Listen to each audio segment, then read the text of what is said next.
और ये कसाई के बच्चे बनाकर चले गए नाजमाबाद अंडरपास। कसाई जो है ना वो भी शायद अच्छी पेवनदारी कर ले। ये देखो ये पेवर लगा दिया, एहसान कर दिया। ये यार मजाक बना दिया यार, ना करते इससे अच्छा। ये कौन लोग हैं जो पैसा खर्च कर रहे हैं? ये मतलब उनको शर्म ही आ रही? कौन जालिम लोग मुसल्लत कर दिए।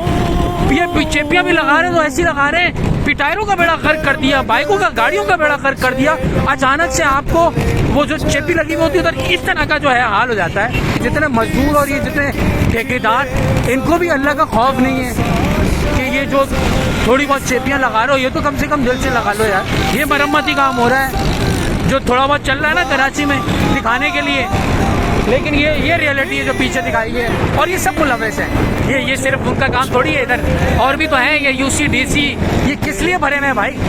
छोड़ दो फिर, हट जाओ इधर इस मनसब से, हमारे इख्तियारात नहीं है। मैं शाहिद हूँ